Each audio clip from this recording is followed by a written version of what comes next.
다 함께 사도신경 하심으로 2025년 5월 15일 목요일 온라인 아침 기도회 하나님께 올려드리겠습니다. 전능하사 천지를 만드신 하나님 아버지를 내가 믿사오며 그 외아들 우리 주 예수 그리스도를 믿사오니 이는 성령으로 잉태하사 동정녀 마리아에게 나시고 본디오 빌라도에게 고난을 받으사 십자가에 못 박혀 죽으시고 장사한 지 사흘 만에 죽은 자 가운데서 다시 살아나시며 하늘에 오르사 전능하신 하나님 우편에 앉아 계시다가 저리로서 산자와 죽은 자를 심판하러 오시리라. 성령을 믿사오며 거룩한 공예와 성도가 서로 교통하는 것과 죄를 사하여 주시는 것과 몸이 다시 사는 것과 영원히 사는 것을 믿사옵나이다. 아멘. 찬송가 70장 찬송하시겠습니다.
하나님 아버지 감사합니다. 오늘도 새로운 목요일 하루를 저들에게 허락하시고 주님께서 저들에게 맡기신 사명 이어갈 수 있도록 친히 깨워주셔서 주님 부르심에 순종함으로 나올 수 있도록 은혜 내려주심을 감사드립니다. 주님께서 이 시간에도 부르심에 순종함으로 주 앞에 나와 주님께서 베푸시는 영의 양식을 이 시간에 받고 하루를 시작하길 원합니다. 주님 이 시간에 주님께서 저들에게 주시는 말씀을 통해 오늘 하루 저들이 어떤 삶을 살기를 주님께서 원하시는지 바르게 깨닫게 하시고 순종케 하여 주셔서 순종하는 자에게 주시는 승리의 축복을 드리며 하나님께 영광 돌리는 하루가 되게 하여 주옵소서. 감사드리오며 우리 주 예수 그리스도 이름으로 기도드리옵나이다. 아멘. 이 시간에 하나님이 주시는 말씀은 시편 119편 113절부터 128절까지 말씀 보겠습니다. 자, 화면을 보시면서 시편 119편 113절부터 우리 함께 합독하시겠습니다. 내가 두 마음을 품는 자들을 미워하고 주의 법을 사랑하나이다. 주는 나의 은신처요 방패시라. 내가 주의 말씀을 바라나이다. 너희 행악자들이여 나를 떠날지어다. 나는 내 하나님의 계명들을 지키리로다. 주의 말씀대로 나를 붙들어 살게 하시고 내 소망이 부끄럽지 않게 하소서. 나를 붙드소서. 그리하시면 내가 구원을 얻고 주의 율례들에 항상 주의하리이다. 주의 율례들에서 떠나는 자는 주께서 다 멸시하셨으니 그들의 속임수는 허무함이니이다. 주께서 세상의 모든 악인들을 찌꺼기같이 버리시니 그러므로 내가 주의 증거들을 사랑하나이다. 내 육체가 주를 두려워함으로 떨며 내가 또 주의 심판을 두려워하나이다. 내가 정의와 공의를 행하여 싸우니 나를 박해하는 자들에게 나를 넘기지 마옵소서. 주의 종을 보증하사 복을 얻게 하시고 교만한 자들이 나를 박해하지 못하게 하소서.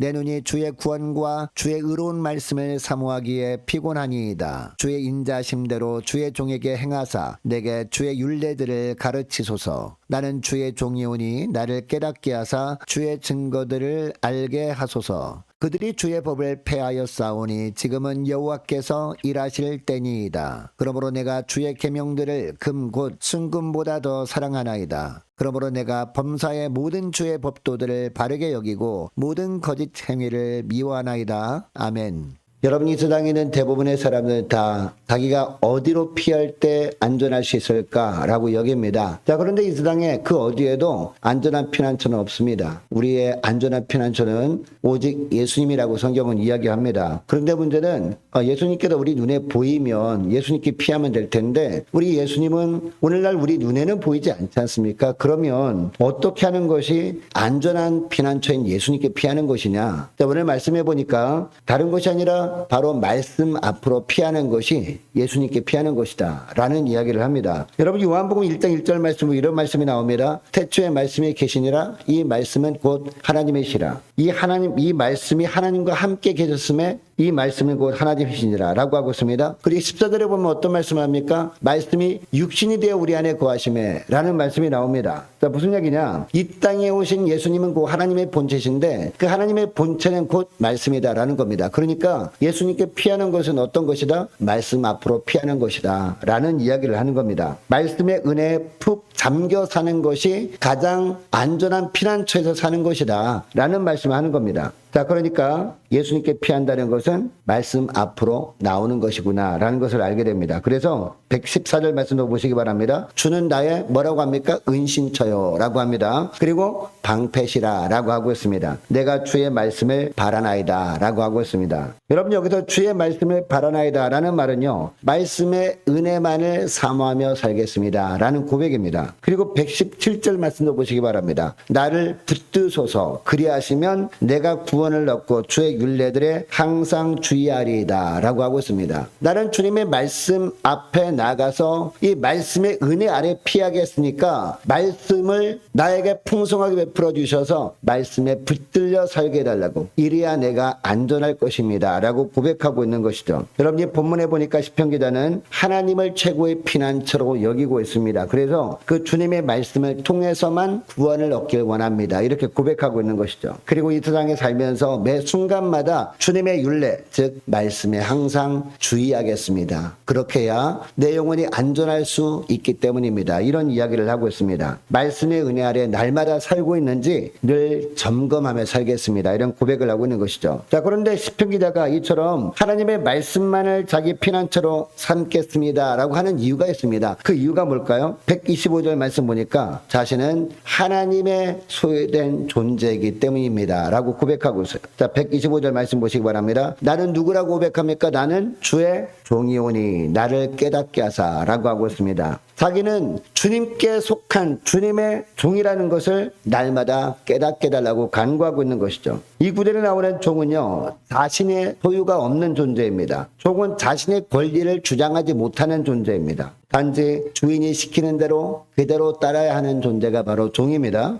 이렇게 살 때 주인은 종의 모든 것을 책임져 주는 것이죠. 뿐만 아니라 밖에서 위험한 일을 만나게 되면 어떻게 됩니까? 만약에 주인이 말씀에 잘 따를 때 종이 밖에 나가서 위험한 일을 만나게 되면 주인은요, 군사들까지 보내가지고 안전하게 지켜주는 것이죠. 그 어려움에서 건져주시는 그런 은혜가 종에게 임한다는 겁니다. 자, 그러니까 종들은 자신이 어떻게 하는 것이 지혜로운 삶이다 라고 여기며 살아야 됩니까? 주인의 은혜 아래 사는 겁니다. 주인이 무슨 말씀을 하시든지 그 말씀을 잘 따르는 것만이 은혜구나 라고 생각하며 지내야 되는 것이죠. 그러니까 주인의 말씀만을 자신의 피난처로 삼아야 하는 존재가 바로 종이다 라는 것을 오늘 본문을 통해서 알게 됩니다. 여러분, 시편 기자는요, 당시에 이러한 주인과 종의 관계를 잘 이해하고 있었습니다. 그리고 하나님과 이스라엘 백성들의 관계뿐만 아니라 하나님과 자신의 관계도 바로 주인과 종의 관계구나 라는 것을 잘 이해하고 있었던 그런 사람이었습니다. 하나님의 종으로서 자신의 권리를 주장하지 않고 철저히 주인 대신 하나님의 말씀대로 순종하며 사는 것만이 살 길이구나, 이것을 늘 깨닫고 있었던 것이죠. 이렇게 할 때